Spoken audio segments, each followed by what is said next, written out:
நம்மளுடைய சர்ச் புல்லட்டினை பார்த்திங்கன்னா நம்முடைய ஆர்டர் ஆஃப் சர்வீஸ்க்கு மேல்புறத்தில் செப்டம்பர் மாதத்தின் கருப்பொருள் வின் த பெட்டல், யுத்தத்தில் ஜெயம்.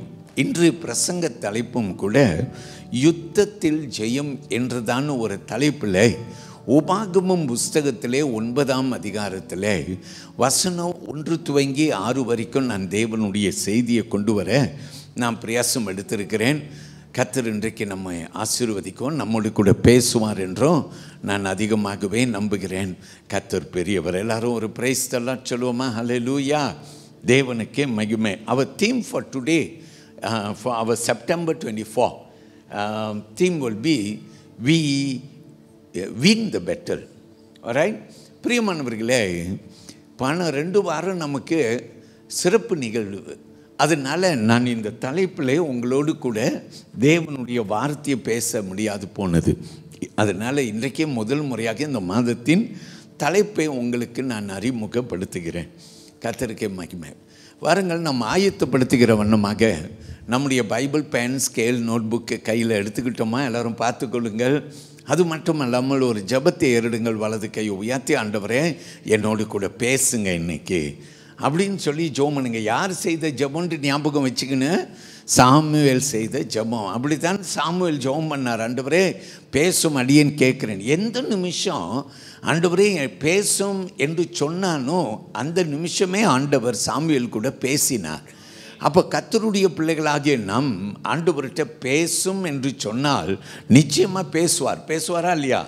நிச்சயமாய் பேசுவார். இன்றைக்கி என்னோடு கூட பேசுங்கன்னு சொல்லி எல்லாரும் ஆண்டவர்கிட்ட கேட்கும்போது ஆண்டவர் நிச்சயமாய் பேசுவார். நான் இப்படியாக உங்களோடு கூட பேசும்படி விரும்புகிறேன். அமெரிக்கா தேசத்தின் தெற்கு பகுதியிலும் கியூபா என்று சொல்லப்படுகிற தேசத்தின் கிழக்கு பகுதியிலும் கரீபியன் ஐலண்ட் என்று இருக்கிறது. அங்கே தான் இருக்கிறது ஒரு தீவு நாடு. அது ஜமைக்கா என்று நாம் அறிகிறோம். இந்த ஜமைக்கா ரட்சிக்கப்பட வேண்டும் என்று நிறையா மிஷனரிஸ்கள் இதன் ரட்சிப்புக்காக ஜெபித்திருக்கிறார்கள்.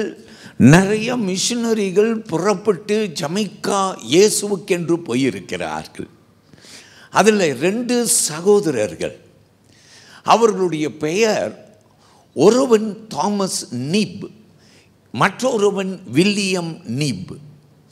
2 சகோதரர்களும் வாலிப வயதிலே இயேசுவால் தொடப்பட்டு ரட்சிக்கப்பட்டு நல்ல ஒரு கிறிஸ்தவ வாழ்க்கை வாழ துணிந்த 2 வாலிபர்கள், வில்லியம் அண்ட் தாமஸ். இந்த 2 வாலிபர்களும் பிரியமானவர்களே ஆண்டவர்கிட்ட ஜெபம் பண்ணினார்கள். ஆண்டவரே எங்களை பயன்படுத்தும் என்று ஜெபம் பண்ணார்கள். They were young people but they prayed, giving their lives and dedicating their lives to God and saying, Lord use us, we are ready. எங்களை பயன்படுத்த நாங்கள் ஆயத்தம் என்று சொன்னார்கள். ஆண்டவர் அவர்களை அழைத்தார். நீங்கள் மிஷனரியாக போக வேண்டும். ஆயத்தமானார்கள், தங்களை ஒப்பு கொடுத்தார்கள். ஆயத்தப்படுத்தி பேப்டிஸ்ட் மிஷனுக்கு தங்கள் பெயர்களை சமர்ப்பித்தார்கள். எல்லாரும் சேர்ந்து ஜெபம் பண்ணாங்க. இந்த வாலிப பசங்களுக்கு 2 பேரையும் பேப்டிஸ்ட் மிஷன் கூப்பிட்டு சொன்னார்கள், நாங்கள் உங்களை ஒரு தீவு நாடுக்கு அனுப்ப போகிறோம், அதுதான் ஜமைக்கா என்று சொன்னார்கள். இந்த வாலிப சகோதரர்கள் 2 பேருக்கும் ரொம்ப சந்தோஷம். நாங்கள் இயேசுவுக்காக நாங்கள் போய் சுவிசேஷம் சொல்லுகிறோம் என்று புறப்பட்டார்கள். It was the year 1824. 1824 ஆண்டில் அவர்கள் புறப்பட்டு ஜமைக்காவுக்கு போனார்கள். அங்கே போய் அவர்கள் அங்கு உள்ள ஜனங்களுக்கு சுவிசேஷத்தை சொன்னார்கள். அவர்கள் சுவிசேஷத்தை மட்டுமல்ல, எல்லாருக்கும் உதவுகிறவர்களாக இருந்தார்கள். பார்க்கிறவர்கள் எல்லாருக்கும் அவர்கள் உதவி செய்தார்கள். இயேசுவின் அன்பை குறித்து பேசினார்கள். கொஞ்ச நாள் கடந்து போனது. இந்த தாமஸ் என்று சொல்லப்படுகிறவர் வியாதிப்பட்டு போனார். அங்கே மரித்தும் போனார். இவர் மரித்து போனது பயங்கர ஒரு வேதனையை வில்லியமுக்கு கொடுத்தது. ஆனாலும் வில்லியம் ஆண்டவர்கிட்ட ஜெபம் பண்ணார்.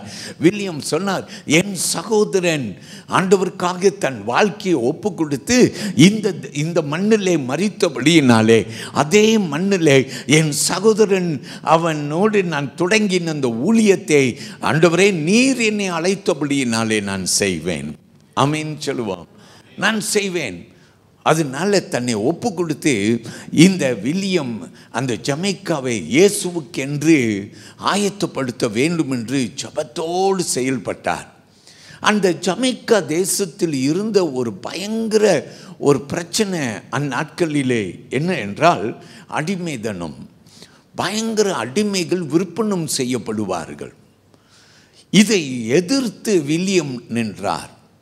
அரசாங்கத்திலேயும் அரசியலில் இருந்தும் அவரை அதிகமாய் நிந்தித்தார்கள். அவர்கள் சொன்னார்கள், William, you can not speak against slavery. நீ அடிமை தனத்தை குறித்து பேச முடியாது என்று அவனை கண்டித்தார்கள். ஆனாலும் கூட இந்த வில்லியம் அதிகமாய் ஆண்டவரை நேசித்தபடியினாலே அவரால் பொறுக்கவே முடியவில்லை. எப்படி மனிதர்கள் நாய்களைப் போல அடிமைகளாக விற்கப்பட முடியும்? It cannot be. Human beings are not dogs அப்படின்னு சொல்லி அவர் மனதில் வேதனைப்பட்டாராம். அதனால என்ன செய்தாராம், அரசாங்கத்திலையும் அரசியலையும் அவரை நிந்தித்தாலும் கூட அவர் விட்டாமல் இதற்கு விரோதமாக பேசினாராம். திடீரென்று ஒரு நாள் வந்தது. அந்த நாள் இந்த அடிமைகளுக்காக பேசுகிற ஒரு கும்பல் கூட்டம் எழும்பினது. எழும்பி அடிமைகளுக்காக உரிமைக்காக எதிர்த்து பேசினார்கள். எல்லாம் பிடிபட்டார்கள். அதில் அதிகமாக அரசாங்கம் யோசித்தது, இதுக்கு காரணம் வில்லியம் தான் என்று சொன்னார்கள். வில்லியம்மை பிடித்தார்கள், சிறையிருப்பில் போட்டார்கள். அவர்கள் நினைத்தார்கள், சிறையிருப்பில் போட்டுட்டா அவன் வாயை அடைத்தரலாம் அப்படின்னு நினைத்தார்கள். ஆனாலும் கூட சிறையிருப்பில் இருக்கும்போது கூட இந்த வில்லியமுடைய உள்ளத்தில் இருந்ததெல்லாம் மனிதர்கள் தான். எல்லாரும் ஆண்டவர் நேசிக்கிறார். அல்லேலூயா. அப்போ அடிமை என்பது இல்லை என்று சொல்லி சிறையிருப்பிலையும் பேசினார். வெளியில் அவரை விட்டார்கள். இந்த வில்லியம் விடவே இல்லை. அவர் என்ன செய்தாராம், அடிமைகளை குறித்து அவர்கள் எதிர்த்துன்னு பேசினாராம். ஒரு நாள் வந்தது, அரசாங்கமும் அரசியலும் ஒன்றும் செய்ய முடியல. அவர்கள் ஒரு சட்டம் விதைத்தார்களாம். என்ன சட்டம் தெரியுமா? இனிமே நம்முடைய ஜமைக்கா தேசத்தில் அடிமை என்பது இல்லை. எல்லாரும் கரங்களை தட்டி தேவனை மகிமைப்படுத்துங்கள். அல்லேலூயா. கர்த்தர் பெரியவர். எவ்வளவோ எதிர்ப்பு. ஆனாலும் இவர் தொடர்ந்து தன்னுடைய ஊழியத்தை செய்தாராம். ஜமைக்காவிலே அநேகர் ரட்சிக்கப்பட்டார்கள் என்று சொல்லப்படுகிறது. என் பிரியமான தேவ பிள்ளைகளே, அன்னைக்கு வாலிபர்கள் வாழ்க்கையை துணிந்து ஆண்டவருக்கென்று கொடுத்தபடியினாலே ஜமைக்கா சந்திக்கப்பட்டது. ஆமென்.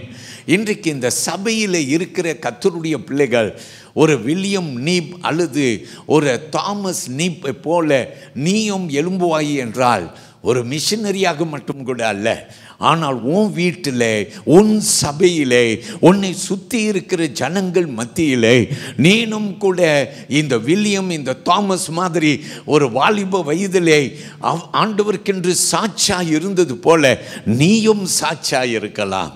நாம் சொல்லுவோமா? ஹல்லேலூயா. இந்த வலது கையை மீண்டும் உயர்த்தி கொண்டு சொல்லுங்க, ஆண்டவரே, எங்க மத்தியில் ஒரு தாமஸ், எங்க மத்தியில் ஒரு வில்லியம் இப்படியாய் நீங்க எழுப்புங்க ஆண்டவரே. எங்க மத்தியில் சிலர் ஆண்டவருக்காக எழும்பட்டும் என்று சொல்லி ஜெபம் பண்ணுங்க. ஹல்லேலூயா. எழும்பட்டும், கர்த்தர் எழுப்பட்டும். நம் தேசம் சந்திக்கப்படட்டும், நம் ஜனங்கள் சந்திக்கப்படட்டும், நம் குடும்பம் சந்திக்கப்படட்டும், நம்மை சுற்றி இருக்கிறவர்கள் சந்திக்கப்படுவார்களாக. நாம் சொல்லுவோம் ஆமென். கர்த்தர் பெரியவர். ஆண்டவருக்கு நன்றி சொல்கிறேன்.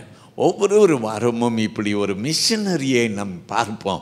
நிச்சயமாக நீங்கள் ஆசீர்வதிக்கப்படுவீங்க. காரணம் என்னன்னா, நான் நினைக்கிறேன் நிறைய பேர், ஏன் வாலிப பிள்ளைகள் இங்கே உள்ள மற்ற எல்லாரும் கூட தொடப்பட்டு நம்ம மத்தியில் நானும் எழும்ப போகிறேன், நானும் ஆண்டவருக்காக ஊழியம் செய்ய போகிறேன் என்று சொல்லி எழும்பும் கூட்டத்தை கர்த்தர் உண்டு பண்ணுவாராக. 3 முறை சொல்லுவோம். ஆமீன், ஆமீன், ஆமீன். அல்லேலூயா. ஆல்ரைட், வேத பகுதியை எடுத்துக்கொள்வோம். உபாகமம் புஸ்தகத்திலே 9ஆம் அதிகாரம். I invite you to come with me to Deuteronomy chapter 9. உபாகமம் 9ஆம் அதிகாரம் verses 1 to 6 வசனங்கள் 1 துவங்கி 6ஆம் வசனம் வரையிலும். இன்றைக்கு இந்த வேத பகுதியிலே 6 வசனம் அடங்கின வசனங்களிலே யுத்தத்தில் ஜெயம் என்று சொல்லி உங்களோடு பேச விரும்பி இருக்கிறேன். I have decided to speak on the theme or the topic win the battle. So good, praise the Lord. ஆண்டவர் பெரியவர். பிரியமானவர்களே, இந்த உபாகமம் புஸ்தகத்தை எழுதினது யாரு? மோசே என்று நாம் பார்க்கிறோம். Who wrote this book of Deuteronomy? It was Moses. Why did he write this book? He wrote it for younger generation. வாலிப தலைமுறைக்காக எழுதின ஒரு புஸ்தகம் தான் இந்த உபாகமம் என்கிறதான ஒரு புஸ்தகம். இஸ்ரவேல் ஜனங்கள் 40 வருடங்கள் வனாந்தரத்தை சுற்றி வந்து விட்டார்கள். For 40 years the Israelites have been wandering in the wilderness. இப்போ 40 வருடங்கள் முடிவுக்கு வருகிறது. அவர்களை ஆண்டவர் கொண்டு போவேன் என்று சொன்ன கானா ஊருக்குள்ளார கொண்டு போகிற ஒரு நாட்கள் நெருங்கி கொண்டு இருக்கிறது. அப்போதுதான் இந்த உபாகமம் புஸ்தகம் மோசேயால் எழுதப்பட்டது. அதிலே நாம் பார்க்கிறோம், இந்த 6 வசனங்களிலே ஆண்டவர் இந்த ஜனங்கள் கானா ஊருக்குள்ளார போவதற்கு முன்பு மோசே மூலமாய் பேசின அவருடைய வார்த்தை. What is the word that comes through Moses? We know that they were at the border, 40 years have passed by, and they were about to enter into the promised land. Time was ripe, and they were ready to move into the promised land. So Moses wrote to encourage the people, and Moses wrote to tell the people that the challenges ahead of them were great. But and then by the help of God they will be victorious. நல்ல கவனியுங்கள். மோசே மூலமாய் ஆண்டவர் சொல்லுகிறார், நீங்க கானா ஊருக்குள்ளார பிரவேசிப்பீர்கள். நீங்க பிரவேசிக்கும் போது பயங்கர போராட்டங்கள் எல்லாம் வரும், ஆனால் நீங்கள் வெற்றியை காண்பீர்கள். எல்லாரும் சொல்லுவோம் அல்லேலூயா. அதனால நீங்க இந்த போராட்டங்களை சந்திக்க ஆயத்தப்படுங்கள். Prepare yourself to meet the challenge என்று சொல்லி மோசே அங்கே அவர்களை ஆயத்தப்படுத்துகிற ஒரு தேவனுடைய வார்த்தையை நாம் பார்க்கிறோம். ஆயத்தப்படுத்துகிறார். கர்த்தர் பெரியவர். மோசே சொல்லுகிறார், அந்த கானா ஊருக்குள்ளார இருக்கிற ஜனங்கள் அவர்கள் பயங்கரமானவர்கள், அவர்கள் வீரர்கள், அவர்கள் பெரியவர்கள், பலசாலிகள் என்றெல்லாம் சொல்லுகிறார். ஆனாலும் மோசே சொல்லுகிறார், உன் பலத்தாலே அல்ல, ஆனால் தேவன் உன்னோடு இருக்கிறபடியினாலே நீ அவர்களை வெற்றி பெறுவாய். The secret is not in our strength, not by our strength that you will win the battle. Whatever battle that you are going through in your personal life, God says your battle may be great, your battle may be big, but and then you are not going to win through your strength, but there's going to be another power that is going to be upon you. ஆண்டவர் சொல்லுகிற ஒரு வார்த்தை என்னன்னா, அவர் சொல்லுகிறார், உனக்கு முன்பு ஒரு யுத்தம் உண்டு, அது பயங்கரமான யுத்தம், அது பெரிய யுத்தம், அதை நீ உன் பலத்தால வெல்ல முடியாது, ஆனா உனக்கு ஒரு பலன் உண்டு அப்படின்னு சொல்றார். அல்லேலூயா. எல்லாரும் அறிந்து கொள்ளுங்க, உன் குடும்பத்தில் ஒரு போராட்டமா, உன் வாழ்க்கையில் ஒரு போராட்டமா, உன் காரியங்களில் ஒரு போராட்டமா, you are not able to look forward because you see great stumbling blocks.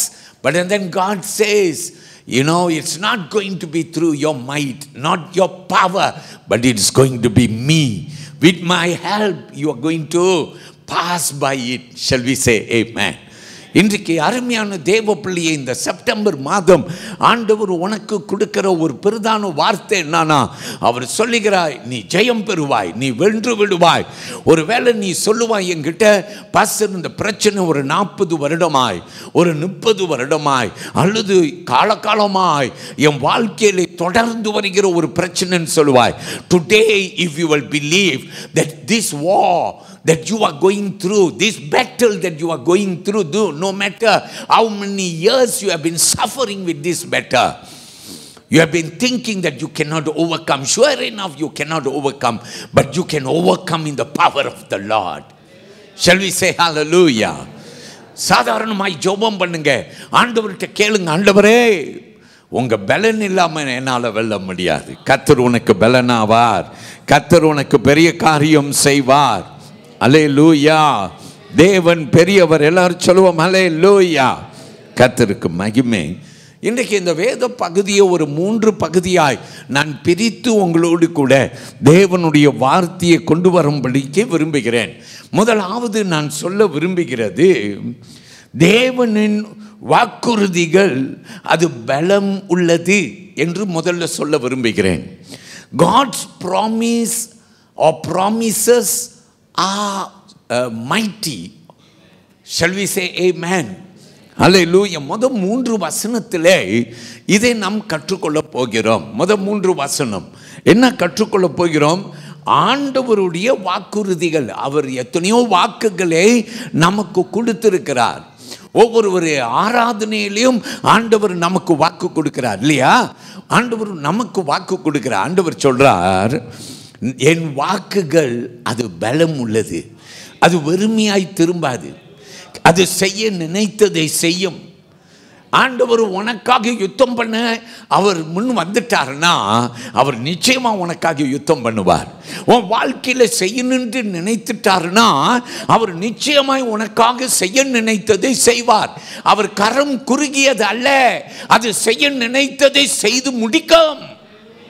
I want to tell you, build your faith today. உன் விசுவாசத்தை நீ பலப்படுத்திக்கொள். காரணம் என்ன? உனக்கு முன்பு இருக்கிற அந்த மதில் இடிந்து விழாம். ஆமென்.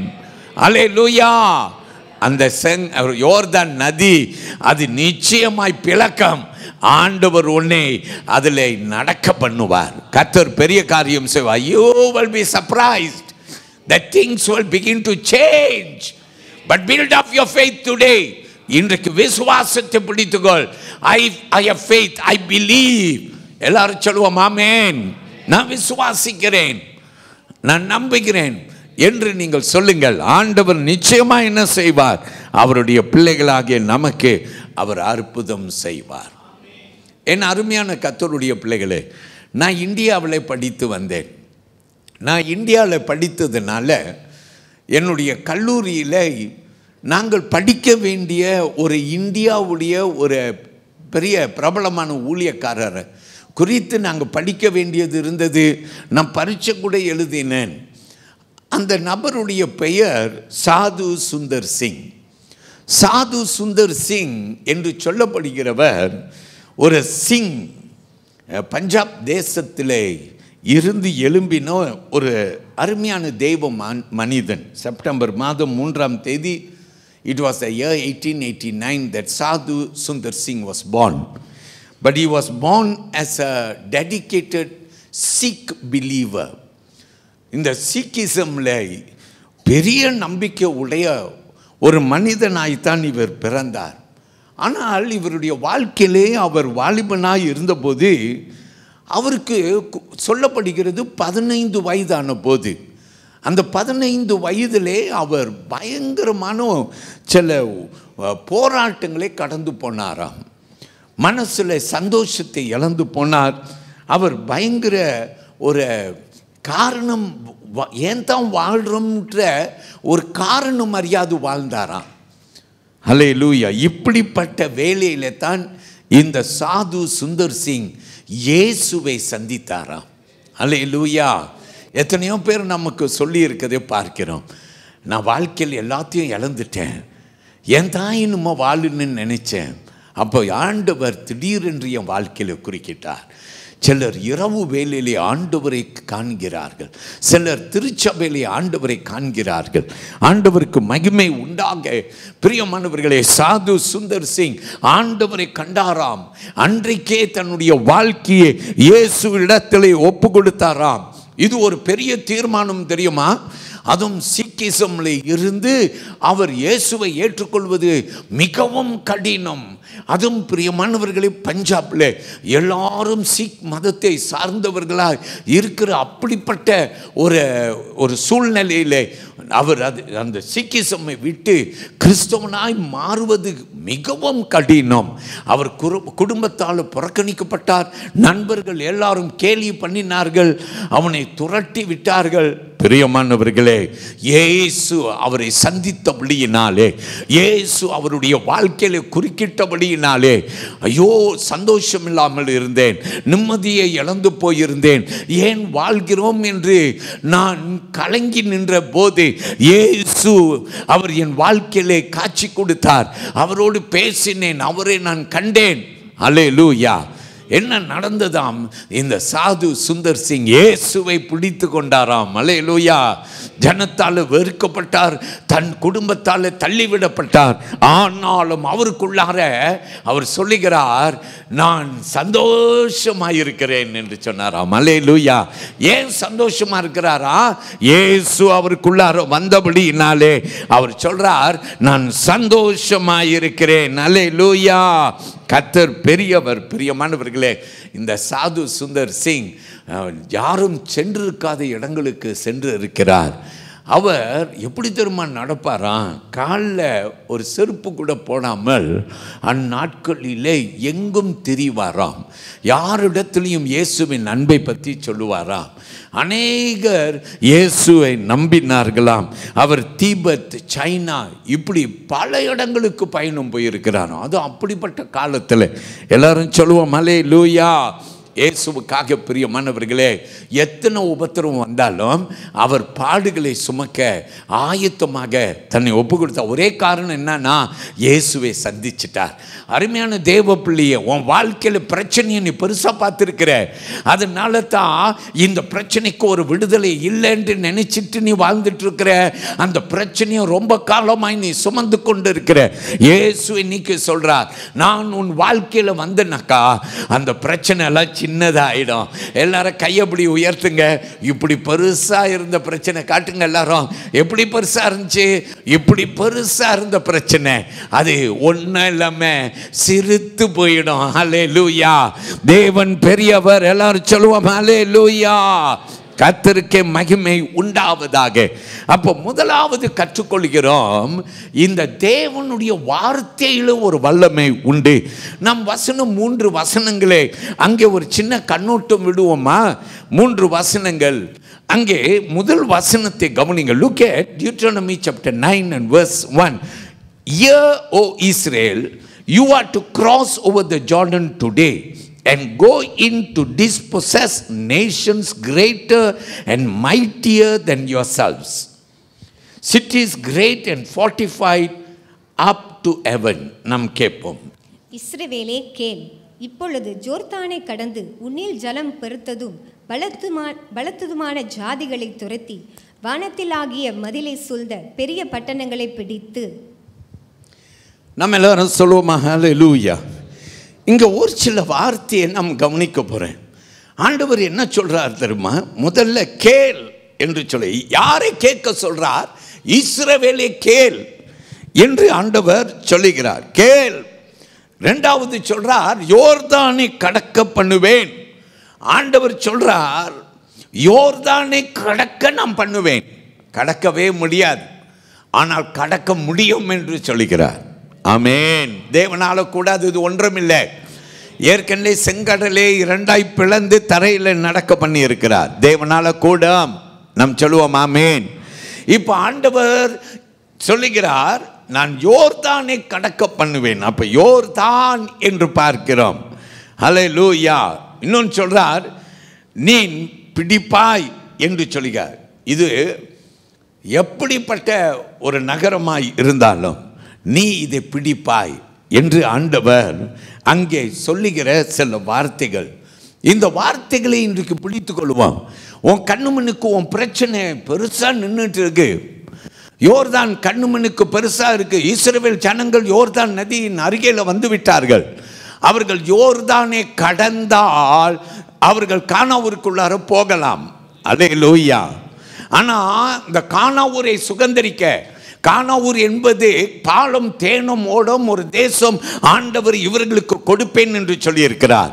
அந்த தேசத்தை இவர்கள் சுதந்தரிக்க வேண்டும். ஆமென். அதை சுதந்தரிக்க வேண்டும். நீ உன் ஆசீர்வாதத்தை சுதந்தரிக்க வேண்டும். ஆனால் அந்த ஆசீர்வாதத்தை நீ சுதந்தரிப்பதற்கு முன்பு ஒரு யோர்தானை போல. அப்ப யோர்தான் என்பது என்ன? தடை. அல்லேலூயா. What is Jordan? It is a barrier. A barrier for you to inherit the blessings that is after the Jordan. Amen. யோர்தானுக்கு அப்புறத்தில் உள்ள ஆசீர்வாதங்களை நீ சுதந்தரிப்பதற்கு தடையாயிருப்பது யோர்தான். நாம் சொல்லுவோம் அல்லேலூயா. கர்த்தர் நமக்கு சொல்லுகிறார், நீ யோர்தானை கடப்பாய். அல்லேலூயா. நீ யோர்தானை கடப்பாய். அப்படின்னா அந்த தடையை நீ கடப்பாய். அல்லேலூயா. நீ யாராயிருந்தாலும், வாலிப தம்பி, வாலிப தங்கச்சி, ஐயா அம்மா, உனக்கு நான் சொல்லுகிறேன், உன் வாழ்க்கையிலே தரித்திரம் உன்னை பிடித்து அது உனக்கு ஒரு சாபமாக, அந்த தரித்திர வாழ்க்கையை விட்டு நீ வெளியே ஏற முடியவில்லை. There's something that is happening in your life that is like a Jordan, that is a barrier. You can see God's blessing the other side, but you are worried about this Jordan. Hallelujah. இந்த யோர்தானை குறித்து நீ போராடி கொண்டிருக்கிறாய். கர்த்தர் சொல்கிறார், கேள். Today to your ears God is speaking. ஆண்டவர் உன் செவிக்கு பேசுகிறார். அவர் சொல்லுகிறார், God is speaking. Amen. ஆண்டவர் சொல்லுகிறார், கேள். நாம் சொல்லுவோம் அல்லேலூயா. கேட்கணும். ஆண்டவர் பெரியவர். அப்பா அம்மா பேசினா கேட்கணும். பெரியவங்க பேசினா கேட்கணும். டீச்சர்ஸ் பேசினா கேட்கணும். டீச்சர்ஸ் பேசிகிட்டு இருக்கும் போது நம்ம பேசினா என்ன நடக்கும்? டீச்சர் உடனே கண்டிப்பாங்க. அல்லேலூயா. ஒரு சாக் பீஸை எடுத்து நம்ம மேலே வீசுவாங்க. யாருக்கும் அப்படி ஒரு அனுபவம் இருக்கா? நம்ம மேலே வீசிடுவாங்க. கீப் குவாய்ட் அப்படின்னு சொல்லுவாங்க. ஏன்? பெரியவர்கள் பேசும்போது நம்மலாம் கேட்கணும். பாஸ்டர் இன்னைக்கு பேசிகிட்டு இருக்கிற நீங்களாம் கேட்கணும். ஆமேன். நீங்கள் ஒரு கான்ஃபரன்ஸ் நடத்திட்டு இருக்க முடியாதுல்ல. பாஸ்டர் இங்கே பேசிகிட்டு இருக்கிறார், ஆனால் அங்கே நீங்கள் ஒரு கான்ஃபரன்ஸ், நீங்கள் சர்ச்சுக்கு வர்றதே ஒரு கான்ஃபரன்ஸ் நடத்துறதுக்கு. ஹல்லேலூயா. அல்ல, அப்படி அல்ல. உன் பாஸ்டர் பேசிட்டு இருக்கும் போது நீ கேட்கணும். அதே போல ஆண்டவர் பேசுவார் என்றால் நீ ரொம்ப ரொம்ப ரொம்ப கவனமாய் கேட்கணும். ஆண்டவர் இன்னைக்கு உன்னை பார்த்து சொல்றார், he wants to he is speaking to you and God is saying, listen my son, listen. I've got a word for you. There is a Jordan, that is a barrier, but can you see beyond Jordan the blessing that I have for you? எல்லாரும் சொல்லுங்க ஹல்லேலூயா. உனக்கு நான் வைத்திருக்கிற ஆசீர்வாதத்தை உன்னால காண முடிகிறதா? அவர் உன்னை அழைக்கிறார். Listen, listen. எல்லாரும் சொல்லுங்க ஆமேன். நீங்க கேட்டாதான். நல்லா கவனிங்க. பள்ளிக்கூடத்தில் டீச்சர் பாடம் நடத்திட்டு இருக்காங்க. நீங்க கேட்டாதான் உங்களுக்கு என்ன செய்யும்? பாடம் புரியும். டீச்சர் ஹோம்ஒர்க் கொடுத்தா அந்த ஹோம்ஒர்க்கை செய்ய முடியும். அப்படி இல்லைன்னா நீங்கள் என்ன செய்வீங்க? உங்கள் ஃப்ரெண்டு என்ன செய்கிறாங்கன்னு பார்த்து உங்கள் ஃப்ரெண்டு செய்கிறத அப்படியே நீங்கள் எழுதி கொண்டு போய் கொடுத்துருவீங்க. டீச்சர் ஒரு வேளை உங்களுக்கு நல்ல மார்க்கு கொடுத்துருவாங்க. ஆனால் பரீட்சை வரும்போது நீ என்ன எடுப்ப? நீ எடுப்ப. அல்லேலூயா. ஏன்? டீச்சர் பேசும்போது நீ கேட்கல. நீ கேட்கல. நீ கேட்டிருந்தனாக்கா இன்னைக்கு நீ எங்கேயோ இருப்போம், உன் லெவல் எங்கேயோ இருக்கும். ஆனால் நீ கேட்கல. ஆண்டவர் இன்னைக்கு பேசுகிறார். Can you understand? God is speaking. ஆண்டவர் பேசும்போது கர்த்தருடைய பிள்ளைகள் எல்லாரும் கையை எப்படி செய்வோம்? கேட்கணும். ஹல்லேலூயா. we have to listen. we have to listen. இன்னும் இப்படி நிறையா சொல்லலாம், இன்னும் சொல்லலாம். நீங்கள் கேட்கலன்னு வச்சுக்கோங்க. அம்மா பேசிகிட்டே இருக்காங்க, நீங்கள் பாட்டுக்கு பேசாமல் அங்கே எங்கேயும் பார்த்துட்டு இருக்கீங்க. அப்பா பேசிகிட்டு இருக்காங்க, நீங்கள் பாட்டுக்கு பேசாமல் அப்படி இப்படி மரியாதை கொடுக்குறீங்களா இல்லையா? அப்பாவுக்கு மரியாதை கொடுக்குறீங்களா? அம்மாவுக்கு மரியாதை கொடுக்குறீங்களா? கொடுத்து தான் ஆகணும் இல்லை? நான் எங்கள் அப்பா அம்மாவுக்கெல்லாம் மரியாதை கொடு. யாரெல்லாம் இருக்க பிள்ளைங்க உங்கள் அப்பா அம்மாவுக்கு நீங்கள் மரியாதையே கொடுக்கறது இல்லை, எதிர்த்து எதிர்த்து பேசுறது. அல்லேலூயா, எதிர்த்து எதிர்த்து பேசுறது. சில பிள்ளைங்க இருக்காங்க, அப்பா ஒன்று சொன்னால் அது 10 சொல்லிடும். யாரும் இருக்கீங்களா இன்னைக்கு இங்கே? ஒன்று சொன்னால் போதும் 10 எதிர்த்து எதிர்த்து பேசுறது. அல்லேலூயா. பிரியமான தேவ பிள்ளைகளே, when the Bible says listen, ஆண்டவருடைய வேதம் சொல்லுகிற வசனம் சொல்லுகிறது கேள். எல்லாரும் சொல்லுங்க ஆமென். யாரை கேட்க சொல்றார்? இஸ்ரவேலே கேள். யார் இஸ்ரவேல்? நீங்களும் நாங்களும் தான், கர்த்தருடைய பிள்ளைகள் தான் இஸ்ரவேலர்கள். ஆண்டவர் சொல்றார், இஸ்ரவேலே, பிரைஸ் இம்மானுவேல் அசெம்பிளி சபையே, கூடி வந்திருக்கிற ஆண்களே, பெண்களே, பெரியோரே, சிறியோரே, எல்லோரும் கேளுங்கள். அல்லேலூயா. கர்த்தர் பெரியவர். சொல்லுவோம் ஆமென். கேள் என்று ஆண்டவர் சொல்றார். அவர் சொல்றார் கேள், நான் உனக்கு I'm giving you some instruction. கேளுங்க, சில ஆலோசனை கொடுக்குறேன், கேளு. ஏன்னா நீ கேட்டுட்டனாக்கா இது வரைக்கும் அந்த தடையான யோர்தான் ஓட போகுது. ஆமீன். இது வரைக்கும் உன்னால் சுகந்தரிக்க முடியாத ஆசீர்வாதத்தை நீ என்ன செய்ய போகிறாய்? சுகந்தரித்து கொள்ள போகிறாய். எல்லாரும் சொல்லுவோம் ஆமீன். ஆண்டவர் கேள் என்று சொல்லும் போது நான் 2 காரியம் சொல்லுறேன், கேளுங்க. என்னன்னா, ஒன்று, நீ உண்மையிலே கேட்கணும். இதை பாருங்க, இப்போ நீங்கள் நான் பேசிகிட்டு இருக்கும் போது நீங்கள் உண்மையிலே செவி கொடுத்து கேட்கணும். This is physical listening. ஆமேன். அதாவது மாம்சத்தில் நீங்கள் என்ன செய்கிறீங்க? பாஸ்டர் சொல்கிறார் எல்லாரும் கேட்குறீங்களா அப்படின்னு நான் கேட்குறேன். நீங்கள் என்ன செய்கிறீங்க? கேட்குறீங்க. இதே உங்களுடைய மாம்சத்தில் செவிய கொஞ்ச நேரம் அப்படியே பறக்க பார்த்துட்டு இருந்தீங்க.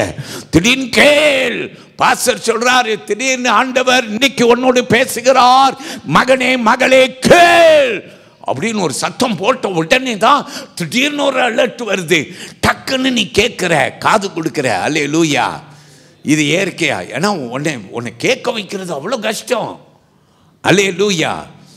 உன்னை கேட்க வச்சுட்டேன். ஓகே, இப்போ எல்லாரும் கேட்குறீங்க, ரொம்ப சந்தோஷம். அல்லேலூயா. பாருங்க, இப்போ ஒரு சத்தமும் இல்லை, நல்லா இருக்குல்ல? அல்லேலூயா. பிரியமானவர்களே, இன்னொரு கேள் என்றதுக்கு ஒரு விளக்கம் உண்டு.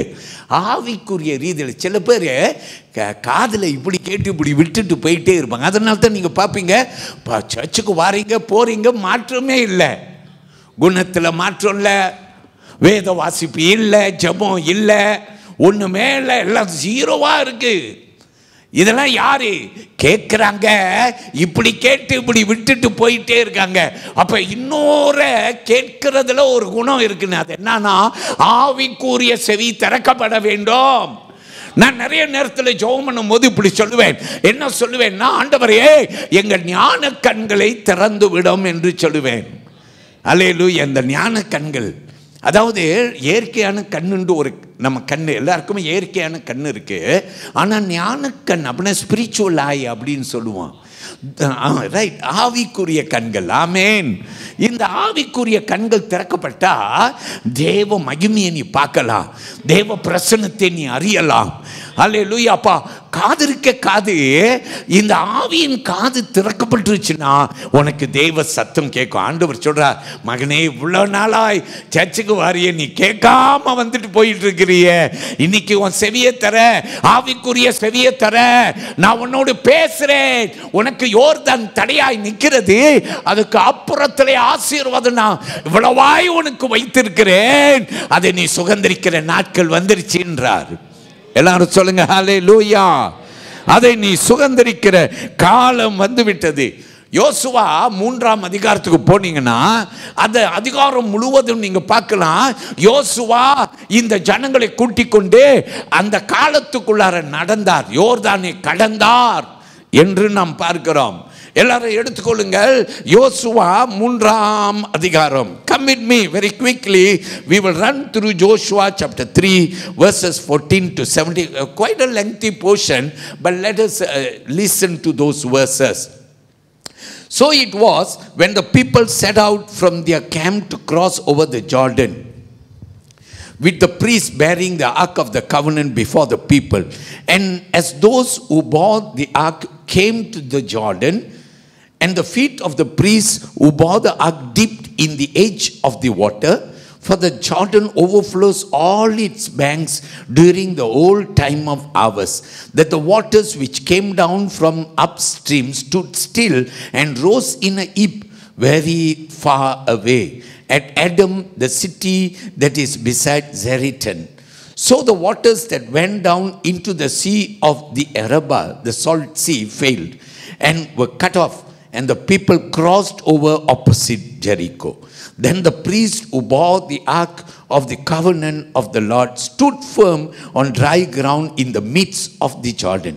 And all Israel crossed over on dry ground until all the people had crossed completely over the Jordan. நாம் கேட்போம் இந்த வேத வசனத்தை. ஜனங்கள் ஜோர்தானை கடந்து போக தங்கள் கூடாரங்களில் இருந்து புறப்பட்டார்கள். ஆசார்கள் உடன்படிக்கை பெட்டிகையில் ஜனங்களுக்குள் முன்பாக சுமந்து கொண்டு போய் ஜோர்தான் மட்டும் வந்தார்கள். ஜோர்தான் அறுப்பு காலம் முழுவதும் கரை புரண்டு போது பெட்டியை சுமக்கிற ஆசாரிகள் கால்கள் தண்ணீர்கள் ஓரத்தில் பட்ட உடனே மேலிருந்து ஓடி வருகிற தண்ணீர்களை நின்று சறுக்கடுத்த ஆதாம் ஊர் வரைக்கும் ஒரு குழாவிலே குவித்து உப்பு கடல் எனும் சமமான வழியில் கடலுக்கு ஓடி வருகிற தண்ணீர் பிரிந்து ஓடிற்று. அப்பொழுது ஜனங்கள் எரிகோவுக்கு எதிராக கடந்து போனார்கள். சகல ஜனங்களும் ஜோர்தான்களை கடந்து திருமளவும் கர்த்தருடைய உடன்படிக்கை பெட்டி சுமக்கிற ஆசார்கள் ஜோர்தான்கள் நடுவிலே தண்ணீர் இல்லாத தரையிலே காலூன்றி நிற்கும் பொழுது இஸ்ரவேல் எல்லாருக்கும் தண்ணீரற்ற உலர்ந்த தரை வழியாய் கடந்து போனார்கள். நம்ம எல்லாரும் சொல்லுவோம் ஹல்லேலூயா. வலது கையை உயர்த்தி ஒரு ஆமீன் சொல்லுங்கள். கர்த்தர் சொன்னதை செய்தாரா இல்லையா? கர்த்தர் செய்ய வல்லவரா இல்லையா? கர்த்தர் செய்யவும் வல்லவர். ஹல்லேலூயா. யோர்தானை வெல்ல கடக்க ஆண்டவர் கிருபை செய்தார்.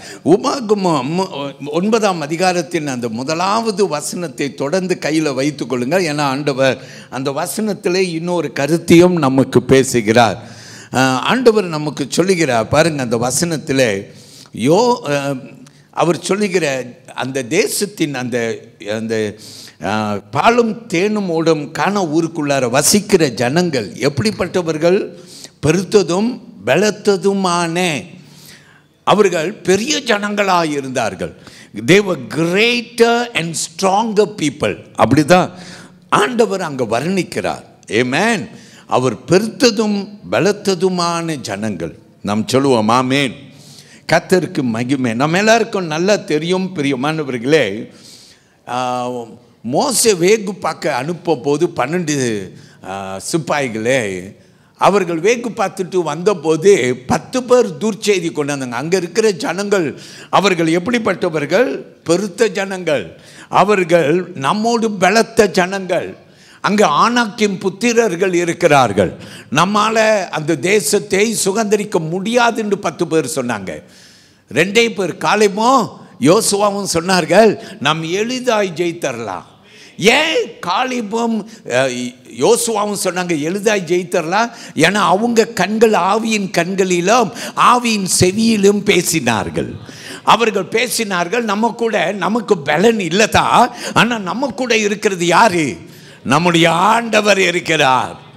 அவர்கள் பெருத்த ஜாதிகளாக இருக்கலாம், பலமான ஜனங்களாக இருக்கலாம், ஆனால் நம்மோட ஆண்டவர் இருக்கும்போது அவர்கள் சிறுத்தவர்கள் தான். அல்லேலூயா.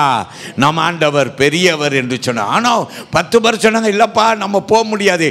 அவர்கள் பார்வையில் நம்ம எல்லாரும் வெட்டுக்கிளி மாரி இருக்கோம், நம்ம அவர்களுக்கு இரையாய் விடுவோம் என்று சொல்லுகிறார்கள். அல்லேலூயா. அவர்கள் என்ன கண்களிலே பார்த்தார்கள்? மாம்ச கண்ணிலே பார்த்தார். மாம்ச கண்ணில் உனக்கு பார்க்க எப்படி தெரியும்? அவர்கள் பலத்த ஜாதியாக தான் தெரியும், அவர்கள் பெருத்து இருக்கிறதாய் தான் தெரியும். உன் பிரச்சனை பெருத்து போச்சு, பலத்து போச்சு, ஹல்லேலூயா, இனிமே ஒன்றும் முடியாது, இப்படிதான் தெரியும். ஆனால் ஆண்டவர் சொல்றார் நான் உன் கூட இருக்கும்போது எல்லாரும் கையப்படி காட்டுங்க, அதெல்லாம் என்னமாயிரும்? ஒன்றும் இல்லாமல் ஆயிரும். ஹல்லேலூயா. கர்த்தர் நிச்சயமாய் உனக்காக யுத்தம் பண்ணுவார். எல்லாரும் சொல்லுங்க ஆமென். ஆண்டவர் எப்படி யுத்தம் பண்ணுவார்? அப்படின்னு ஏற்கனவே அவர் சொல்லி இருக்கிறார். யாத்திரையாகமம் புத்தகத்தை எடுத்துக்கொள்ளுங்க. Come with me to Exodus chapter 23. யாத்திரையாகமம் 23ஆம் அதிகாரத்தில் வசனம் 20 இருந்து 23 வரைக்கும். I call you to come with me to Exodus chapter 23 and I want you to come to verses 20 to 23. It says, behold, I send an angel before you to keep you in the way and bring you into the place which I have prepared. Beware of him and obey his voice. Do not provoke him, for he will not pardon your transgressions. For my name is in him. But if you indeed obey his voice and do all that I speak, then I will be an enemy to your enemies and an adversary to your adversaries. கேட்போம் இந்த வசனத்தை. வழியிலே உன்னை காக்கிறதற்கும் நான் ஆயத்தம் பண்ணின ஸ்தானத்துக்கு உன்னை கொண்டு போய் சேர்க்கிறதற்கும் இதோ நான் ஒரு தூதனை உனக்கு முன்னே அனுப்புகிறேன். அவர் சமூகத்தில் எச்சரிக்கையாய் இருந்து அவர் வாக்குக்கு செவிகொடு. அவரை கோபப்படுத்தாதே. உங்கள் துரோகங்களை அவர் பொறுப்பதில்லை. என் நாமம் அவர் உள்ளத்தில் இருக்கிறது. நீ அவர் வாக்கை நன்றாய் கேட்டு நான் சொல்வதை எல்லாம் செய்வாயாகில் நான் உன் சத்துருக்களை சத்துருவாயும் உன் விரோதிகளை விரோதியாயும் இருப்பேன். எல்லாரும் சொல்லுவோமா? ஹல்லேலூயா. ஆண்டவர் சொல்றார், நான் உனக்கு முன்பு யாரை அனுப்புவேன்? ஒரு தூதனை அனுப்பேன். நான் அடிக்கடி வீடுகளுக்கு ஜெபிக்க வரும்போதெல்லாம் நான் சொல்லுவேன், ஆண்டவர் அவருடைய பிள்ளைகளுக்கு தூதர்களை பணிவிடையின் தூதர்களாக கட்டளையிட்டிருக்கிறார். ஆண்டவர் சொல்ல தூதர்களே நமக்கு பணி செய்யவே கட்டளையிட்டிருக்கிறார். உன் பிள்ளைகளுக்கு பணி செய்ய, உன் கணவர், உன் மனைவி, உன் வீட்டார், உன் காரியங்களுக்கு பணி செய்ய ஆண்டவர் தூதர்களை கட்டளையிட்டிருக்கிறார். சொல்லுவோமா? ஹல்லேலூயா. ஆண்டவர் சொல்றார், நான் யுத்தம் செய்ய உனக்கு முன்பு ஒரு தூதனை அனுப்புவேன். எல்லாரும் சொல்லுங்க ஆமென். So God sends forth his army, the angels. So he says they will fight for you because they have my name. Hallelujah. என் நாமம் தரிக்கப்பட்டு வருகிறார்கள். அல்லேலூயா. பிரியமான தேவனுடைய பிள்ளையே, உனக்காக யுத்தம் செய்கிற ஆண்டவர் எப்படி வருகிறார்னா, அவர் நாமம் தரிக்கப்பட்ட தூதர்களையும் அவரே உனக்காக பாளையம் இறங்குகிறார். எல்லாரும் சொல்லுங்க அல்லேலூயா. கர்த்தர் பெரியவராய் இருப்பாராக. உன்னை ஆசீர்வதிக்கிறது நிச்சயம். இப்போ வசனம் 2 கவனிங்க. உபாகமம் 9ஆம் அதிகாரம் 2ஆம் வசனம். People great and tall, the descendants of the Anakim, whom you know and of whom you heard it said, who can stand before the descendants of Anak? கேட்போம். ஏனாக்கின் புத்திரராகிய பெரியவர்களும் நெடியவர்களுமான ஜனங்களை துரத்தி விட போகிறாய்.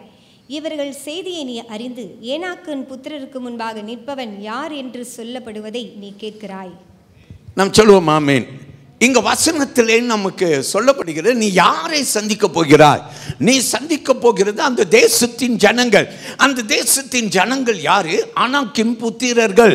அனாக் என்பது பிரியமானவர்களே, நீங்கள் வேதத்திலே ஆதியாகமம் புத்தகத்திலே இருந்தே வாசித்தால் அனாக்கின் புத்திரர்களை குறித்து நீங்க கேள்விப்படுவீர்கள். அவர்கள் பலத்த ஜாதிகள். ஹல்லேலூயா. அவர்கள் ராட்சதர்கள் என்று சொல்லி சொல்லப்படுகிறது. they are giants அப்படின்னு சொல்லப்படுகிறது. everybody fears the Anakim. எல்லாரும் இந்த அனாக்கிம் என்று சொல்லப்படுகிறவர்களுக்கு பயந்து இருப்பார்கள். அல்லேலூயா. நல்லா கவனிங்க. ஆண்டவர் என்ன செய்றாருன்னா, நீ போய் சுகந்தரிக்க போகிற இந்த கானா ஊர் அவ்வளோ ஈஸியா இருக்காது. உன் சொந்த பலத்தில் போக முடியாது. ஆமென். ஏன்னா பிற்பாடு ஆண்டவர் சொல்றாரு, you are going to inherit this blessing. இந்த ஆசீர்வாதத்தை நீ சுகந்தரித்துக் கொள்ள போற. ஆனா நீ எப்படி சுகந்தரிக்க போறனா, உனக்கு தெரிய போகுது இது பெரிய ஒரு சவால். அல்லேலூயா. இங்க ராட்சதர்கள் இருக்கக்கூடிய ஒரு சவால். You know, God gives you a picture of showing the Anakim by telling you it's not your strength. You cannot overcome these people easily. Hallelujah. உன்னால அவ்வளோ சுலபமா நீ சுதந்திரிக்க முடியாது. கர்த்தருடைய பிள்ளையே, ஒரு அறிவு உனக்கு வரணும். உன் பிரச்சனைக்கு ஒரு விடுதலை காலம் வரணும். நீ எவ்வளவோ நாளாக போராடி இருக்கிற, அந்த பிரச்சனைக்கு விடுதலையே வந்ததில்லை.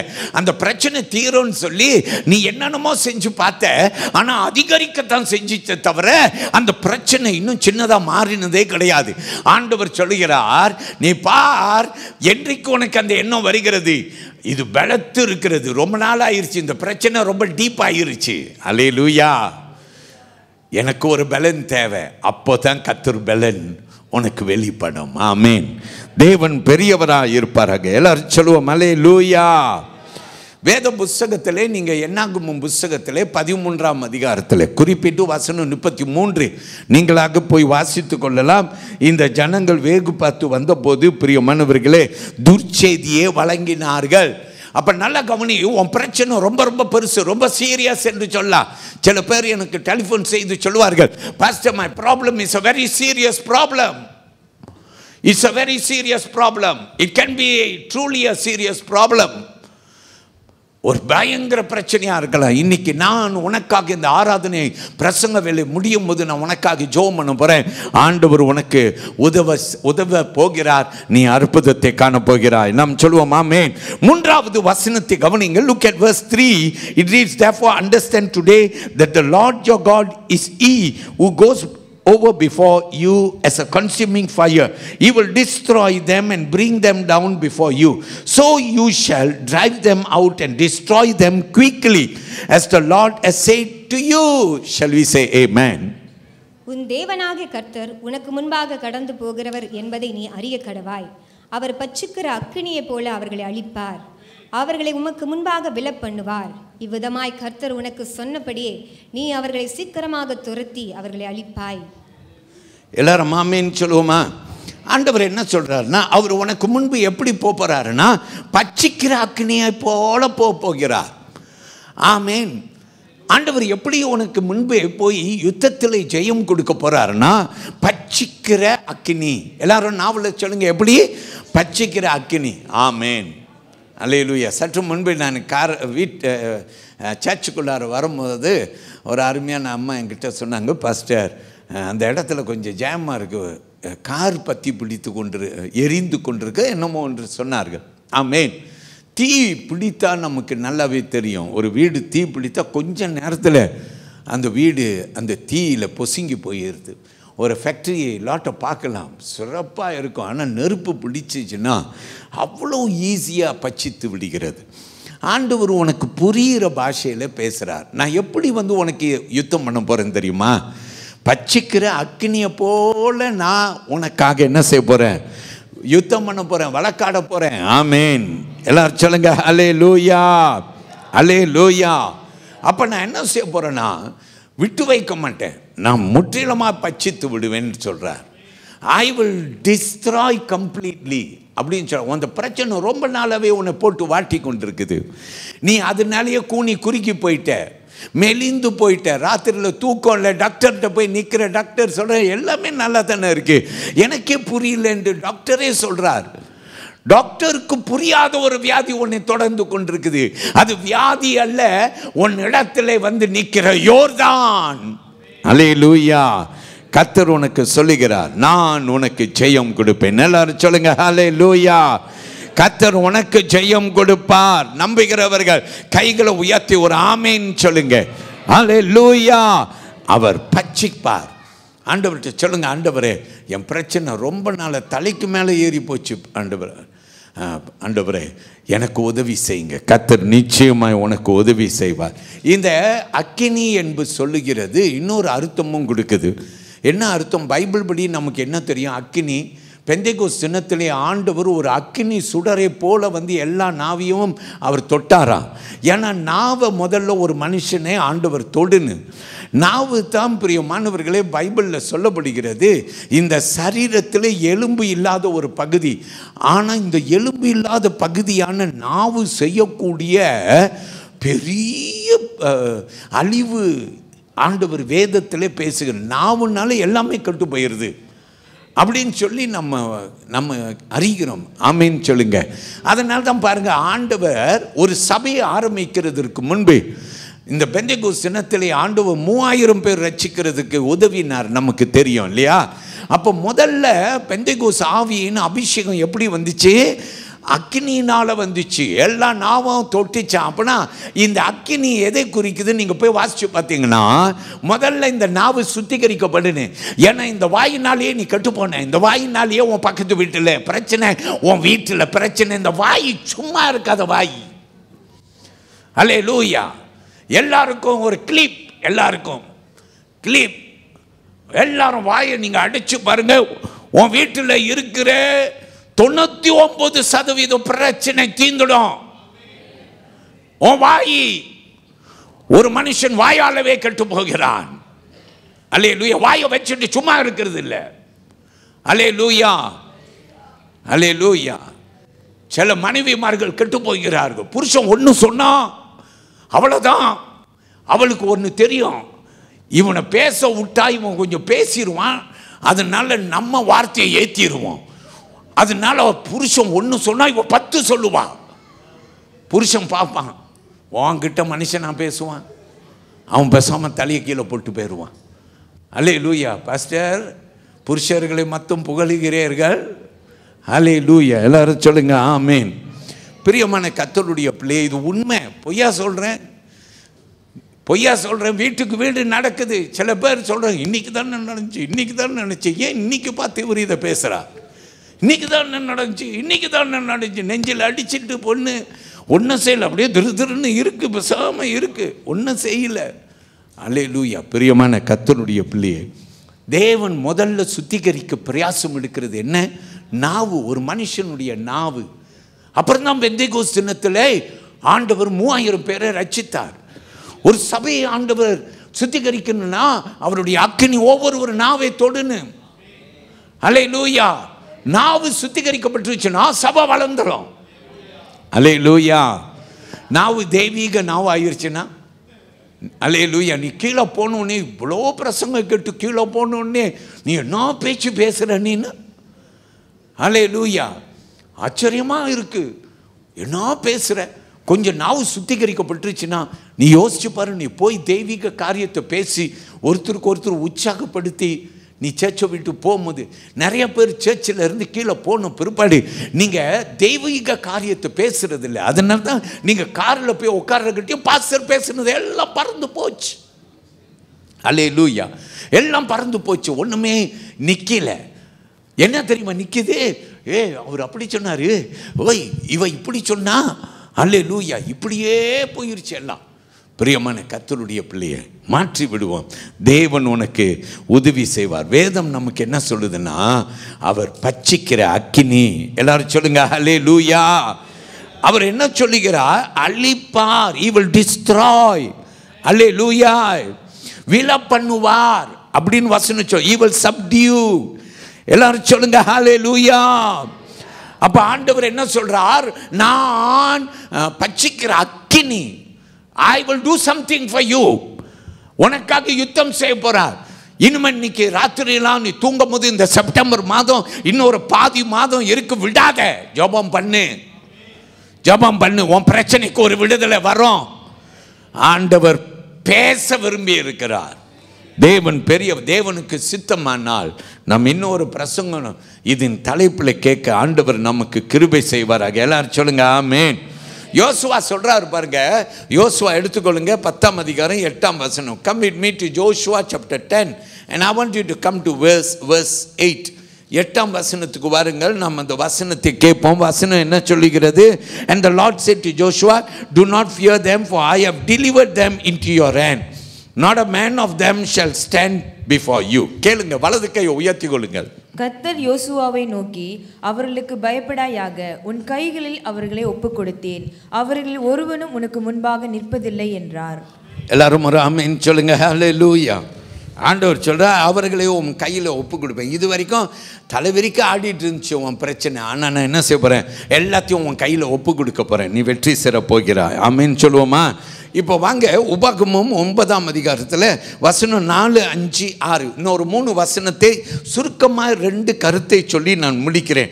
ஆண்டவர் என்ன சொல்கிறார்னா, 4, 5வது வசனத்தில் சொல்கிறார், பெருமை பாராட்டாதே, தாழ்மையாயிரு, தேவனை விசுவாசின்னு சொல்கிறார். அல்லேலூயா. நிறைய பேருக்கு இந்த குணம் இருக்கு. என்ன குணம்னா, இந்த பிரச்சனை என்னால் தான் தீந்துச்சு, இந்த பிரச்சனைக்கு விடுதலை நான் தான் கொண்டு வந்தேன், நான் என்னால் தான் இதெல்லாம் நடந்துச்சு, நான் தான் ஜெயித்தேன், நான் இந்த நான் என்ற சுயம் இருக்குதே, ஒரு மனுஷனுடைய அழிவுக்கு காரணமாயிருது.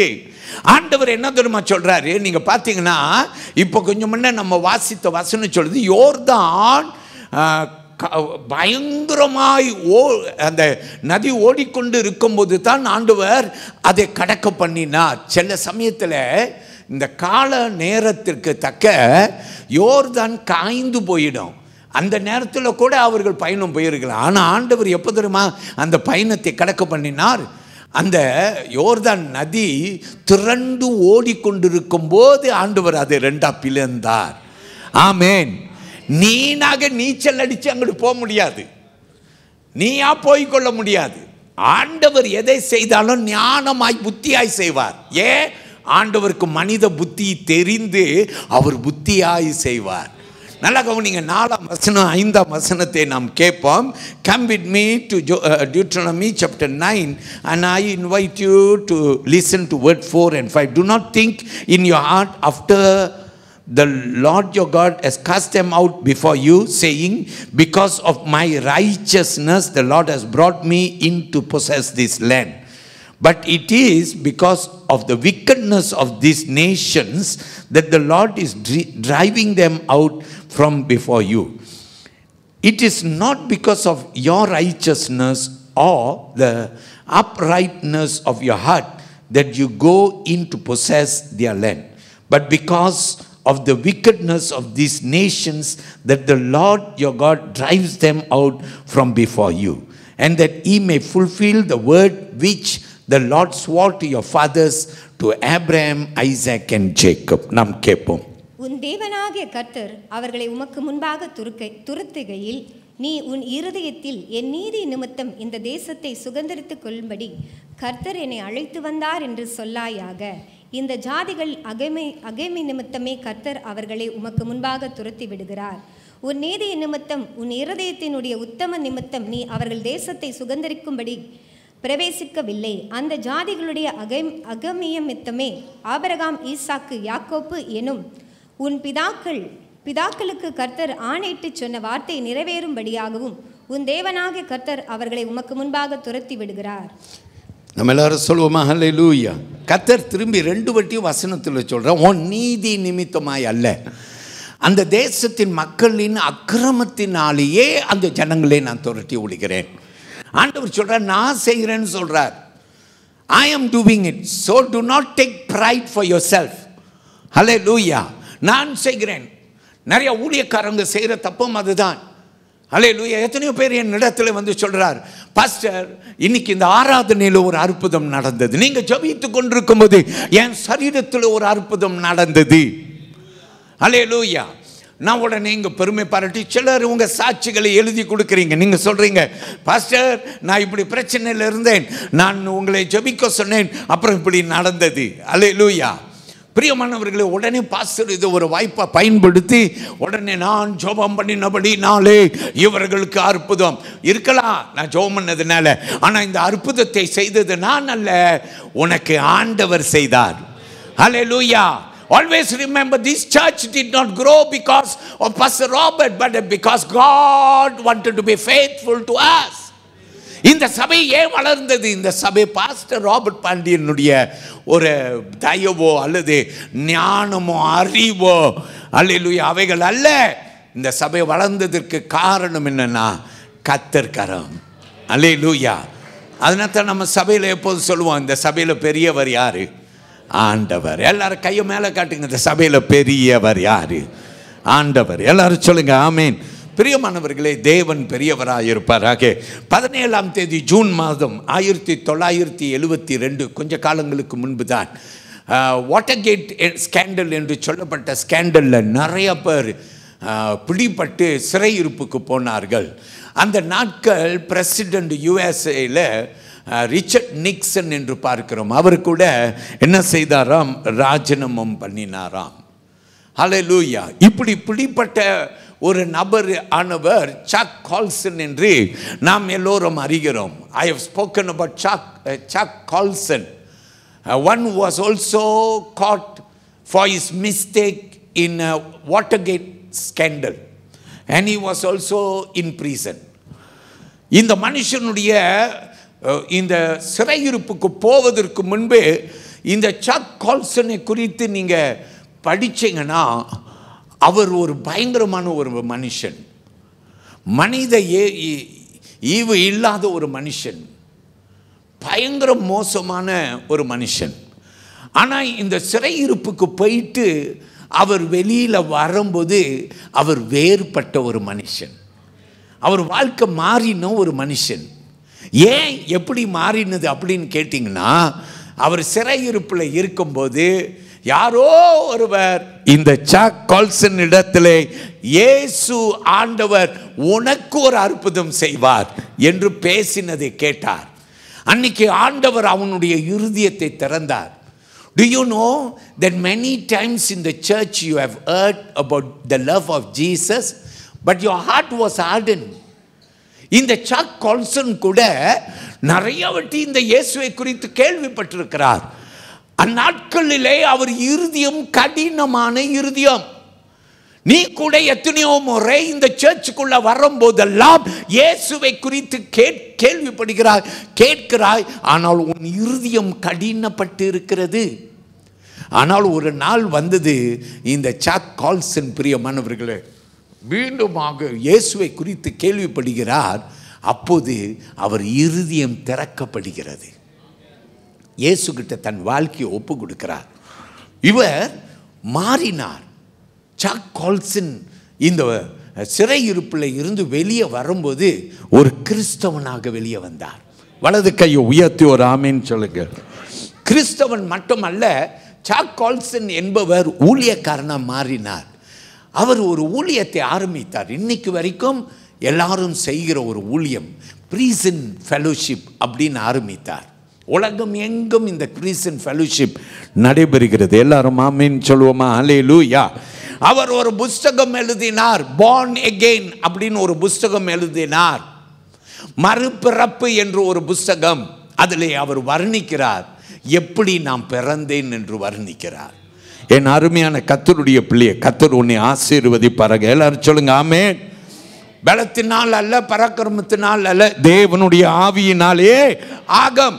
ஆண்டவர் இந்த மாதம் சொல்றார், உனக்கு நான் விடுதலை கொடுக்க போறேன், உனக்கு நான் அற்புதம் செய்ய போறேன். கர்த்தருடைய பிள்ளையை, உன் மனசுல நீ தீர்மானிக்கணும், என்னுடைய பலன் அல்ல, என் பராக்கிரமம் அல்ல, கர்த்தருடைய பலன்ல நான் இதை வென்று ஜெயம் பெற போகிறேன். எல்லாரும் வலது கையை உயர்த்தி ஒரு ஆமீன் சொல்லுங்க. ஹல்லேலூயா, ஹல்லேலூயா.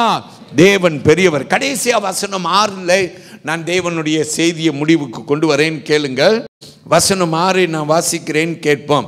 Therefore understand that the Lord your God is not giving you this good land to possess because of your righteousness, for you are a stiff-necked people.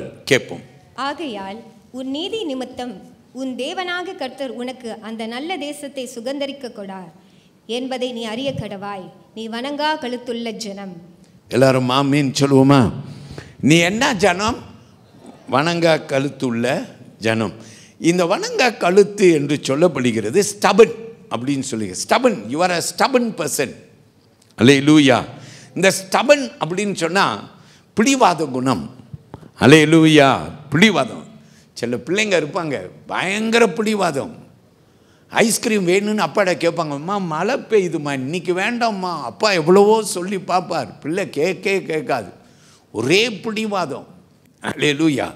இப்படிப்பட்ட குடும்பத்தில் நான் போய் நின்னேன்னா நான் சொல்லுவேன், நீங்கள் யோசிச்சு பாருங்கள், அப்பா இல்லாட்டினா அம்மா, நீங்கள் 2 பேரில் ஒரு ஆள் சின்ன பிள்ளையாக இருக்கும்போது நீங்கள் பிடிவாதமாக இருந்திருப்பீங்க. அதனால தான் பாருங்கள் இன்றைக்கி உங்கள் பிள்ளை பிடிவாதமாக நிற்குது. உடனே அப்பா அம்மாவை பார்ப்பாங்க, அம்மா அப்பாவை பார்ப்பாங்க, 2 பேரும் சிரிப்பாங்க. அம்மா சொல்லுவாங்க, அவர் தான் ரொம்ப பிடிவாதக்காரர். அல்லேலூயா. பிரியமானவர்களே, தேவன் பெரியவராக இருப்பாராக.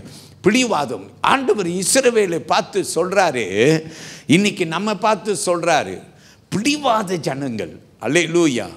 Stubborn, stiff neck people. அல்லேலூயா, அல்லேலூயா. எப்போ பார்த்தாலும் தேவ காரியம் வந்தால் அதை குறித்து எதிர்த்தே நிற்கிற ஒரு குணம். அல்லேலூயா. கர்த்தருடைய பிள்ளையே, தேவன் உன்னை ஆசீர்வதிப்பார். உபாகமம் புத்தகத்திலே I will give you this one verse and let's then join our hearts in prayer. All right, நாம் கேட்போம் பிரியமானவர்களே. உபாகமம் 32ஆம் அதிகாரத்தில் 9வது வசனத்துக்கு வாருங்கள். Come with me to Exodus chapter 32 and verse 9. And the Lord said to Moses, I have seen these people, and indeed it is a stiff-necked people. கேட்போம். கர்த்தருடைய ஜனமே அவர்களுடைய பங்கு, யாக்கோப்பு அவருடைய சுகந்திர விதம். அல்லேலூயா. ரைட்டா? அல்லேலூயா. சரி, பார்த்துக்கொள்ளுங்கள். Exodus 32 and verse 9. And I would like to go to Acts chapter 7 and verse 51. அப்போஸ்தலர் 7ஆம் அதிகாரம் 51ஆம் வசனத்துக்கு நாம் கடந்து வருவோம். அப்போஸ்தலர் 7ஆம் அதிகாரம் 51ஆம் வசனம். ஓகே,